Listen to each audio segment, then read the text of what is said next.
Corona संक्रमण के मौजूदा दौर में पूरे देश और दुनिया के साथ बीकानेर भी रुक सा गया,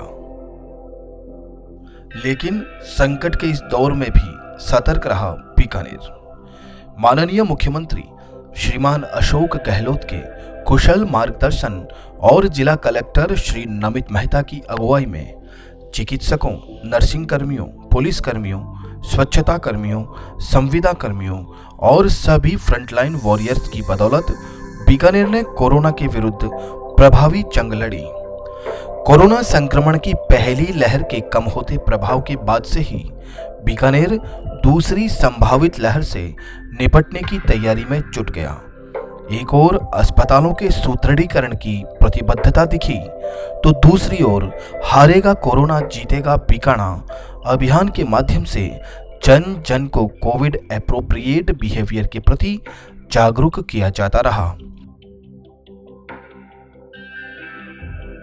इसी श्रृंखला में बीकानेर में स्थापित हुआ राजस्थान का पहला मास्क बैंक।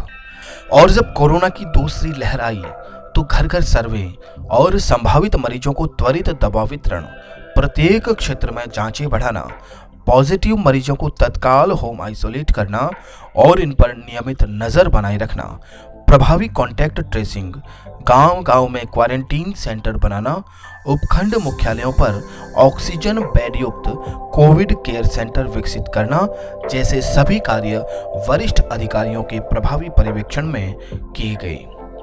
कोविड सैंपल की जैसे ही रिपोर्ट आती है, हम रिपोर्ट उस जोन को बता दी जाती है। जिस अस्पताल से संबंधित कर्मचारी पॉजिटिव रोगी से संपर्क करता है, उसकी तकलीफ, सीवियरिटी और हिसाब से उसको तय किया जाता है। घर पे रखे जाएंगे या कोविड सेंटर भेजा जाएगा या अस्पताल में भर्ती किया जाता है।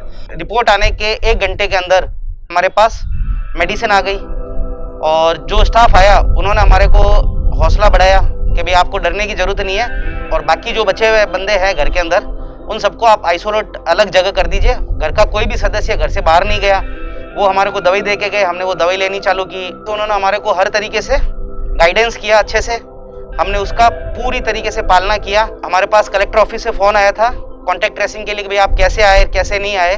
सरकार ने त्वरित गति से हमारे जो भी हेल्प देनी थी वो दी उन्होंने। कोरोना संक्रमण की दूसरी लहर में सबसे बड़ी चुनौती था ऑक्सीजन का प्रभावी मैनेजमेंट।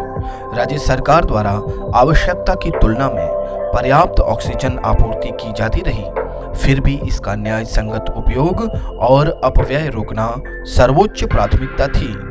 इसके मद्देनजर ऑक्सीजन टैंकर प्राप्त होने से लेकर सिलेंडर की रीफिलिंग और मरीजों को पहुंचाए जाने तक इस पर प्रभावी मॉनिटरिंग की गई। इस कवायद में जिले ने ऑक्सीजन मित्र के रूप में नवाचार किया। जो हमारा वार्ड्स थे, एक्चुअल वार्ड्स थे, वहाँ पर ऑक्सीजन की वेस्टेज ना हो, इसके लिए ऑक्सीजन मित्र करके एक नवाचार यहाँ जिले में किया गया, जिसके अंतर्गत जो हमारे नर्सिंग के स्टूडेंट्स थे उनको ये जिम्मेदारी दी गई कि वो वार्ड्स में घूमें और वार्ड्स में यदि कोई भी मरीज़ ऑक्सीजन वेस्ट करता पाया जाए उनको समझाए और वे खुद भी देखें कि जिस मरीज़ को जितनी आवश्यकता है उसको उतनी ही ऑक्सीजन दी जाए। हमारा मेन फोकस यही रहता है कि पेशेंट को जितनी ऑक्सीजन मिल रही है उससे कहीं ज़्यादा तो वेस्टेज नहीं हो रही है या फिर कम नहीं मिल रही है। हर आधे घंटे के अंदर हम लोग पेशेंट की सैचुरेशन देखते हैं और पेशेंट के रिलेटिव को भी हम लोग यही बताते हैं कि जितनी ऑक्सीजन इनको मिल रही है उस नेजल को आपको ना तो फ्लो बढ़ाना है उसका और ना ही कम करना है। इसका नतीजा ये हुआ कि वो जो 4.3 पर पेशेंट खपत हो रही थी सिलेंडर्स की, वो घटकर 2.1, 2.2 तक आ गई। इसकी वजह से हम ये सुनिश्चित कर पाए बीकानेर के अंदर कि कभी भी ऑक्सीजन की किल्लत किसी भी अस्पताल, चाहे तो पीबीएम अस्पताल हो या प्राइवेट अस्पताल हो, कहीं पर भी ना रहे और प्रॉपरली हम हमारा पूरा क्राइसिस निकाल पाए।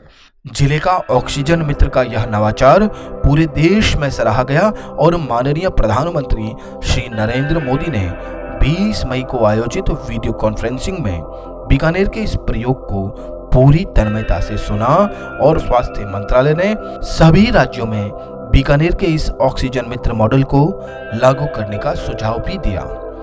इन सभी प्रयासों की बदौलत पीबीएम अस्पताल भी नए रूप में उभरा और दूसरी लहर की पीक के चुनौतीपूर्ण समय में भी किसी भी मरीज को यहाँ भर्ती करने से मना नहीं किया गया। रात में इनकी तबीयत ज़्यादा खराब हुई तो हम तुरंत नागौर हॉस्पिटल में गए।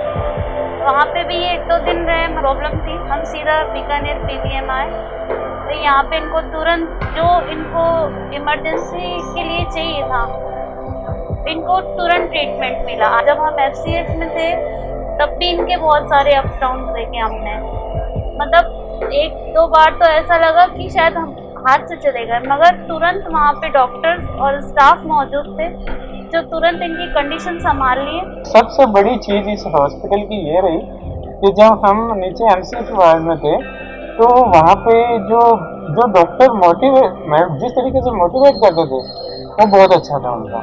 मैं बहुत बहुत धन्यवाद करती हूँ इस हॉस्पिटल को। तो इमरजेंसी में जितनी सुविधाएं इनको चाहिए थी वो हॉस्पिटल ने दी। कोरोना संक्रमण के दौरान चिकित्सकीय व्यवस्थाओं के साथ नाइट कर्फ्यू, जन अनुशासन पखवाड़ा, लॉकडाउन आदि से संबंधित गाइडलाइन की 100% अनुपालना सुनिश्चित करवाई गई। तो एग्जेम्प्टेड और नॉन एग्जेम्प्टेड के बीच में नाकों पे खड़ा हुआ हमारा आदमी ये डिफ्रेंशिएट कर पाए कि कौन एग्जेम्प्टेड है और कौन नहीं है, वो चैलेंजिंग टास्क था। लेकिन हमारे नाकों पे बखूबी लोगों ने ये अच्छा काम किया, पुलिस फोर्स ने अच्छा काम किया। बीकानेर शहर में हमने ऐसे 32 नाके लगाए थे। महत्वपूर्ण बात इसमें यह भी है कि बीच में 2 अबूझ सावे भी थे, और उन सावों के दौरान जो शादियाँ होनी थी, जगह जगह से पूरे राजस्थान से इस तरह के वीडियोस बन के आ रहे थे कि शादियों में भीड़ है और इस तरह की चीज़ें हो रही हैं, तो ये हमें यहाँ रोकना हमारे लिए चैलेंज था। एसएचओ ने फिर जाकर के उन लोगों को एडवांस में पाबंद किया, भाई जो अनुमत जितना नंबर है उससे ज़्यादा अगर हुआ तो आपके विरुद्ध महामारी अधिनियम में कार्रवाई की जाएगी। साथ ही प्रशासन और पुलिस की जॉइंट टीम्स बनाई गई। इन जॉइंट टीम्स ने जो सरप्राइज रेड्स भी की, टोटल हम लोगों ने तकरीबन 47,000 कार्रवाई पिछले 1.5 महीने में की। तो हम सब जितना भी प्रयत्न कर सकते थे राज्य सरकार की मंशा के अनुरूप रेड अनुशासन जन पखवाड़े को लागू करने के लिए, वो हमने किया। माननीय जनप्रतिनिधियों की अनुशंसाओं पर जिले की चिकित्सकीय व्यवस्था को सुदृढ़ किया जा रहा है, जो कि कोरोना की भावी स्थितियों से लड़ने में मददगार साबित होगा। कोरोना की तीसरी लहर का बच्चों पर सबसे ज्यादा प्रकोप होने की संभावना जताई जा रही है। इससे निपटने के लिए भी जिले में विशेष प्रयास किए जा रहे हैं। आईसीयू बना रहे हैं बच्चों के लिए, नीकू और पीकू। नीकू जो आईसीयू है वो नियोनेटल आईसीयू, जो नवजात जो होता है बच्चा 1 महीने तक का, उसको जो आईसीयू की जरूरत पड़ती है उसको नीकू बोलते हैं, और उससे बड़े जो बच्चे जिनको आईसीयू की जरूरत पड़ेगी उसको पीडियाट्रिक आईसीयू पीकू बोलते हैं। हम कोशिश कर रहे हैं कि 150 बेड हमारे पीडियाट्रिक पेशेंट्स के हिसाब से तैयार कर लें, जिसमें से करीब 125 से 140 बेड ऐसे हों जिन पे की ऑक्सीजन लाइन हो। 25 वेंटिलेटर्स पीडियाट्रिक पॉपुलेशन के लिए रखेंगे। कोरोना की पहली और दूसरी लहर के बीच सबसे बड़ा अंतर वैक्सीन का था।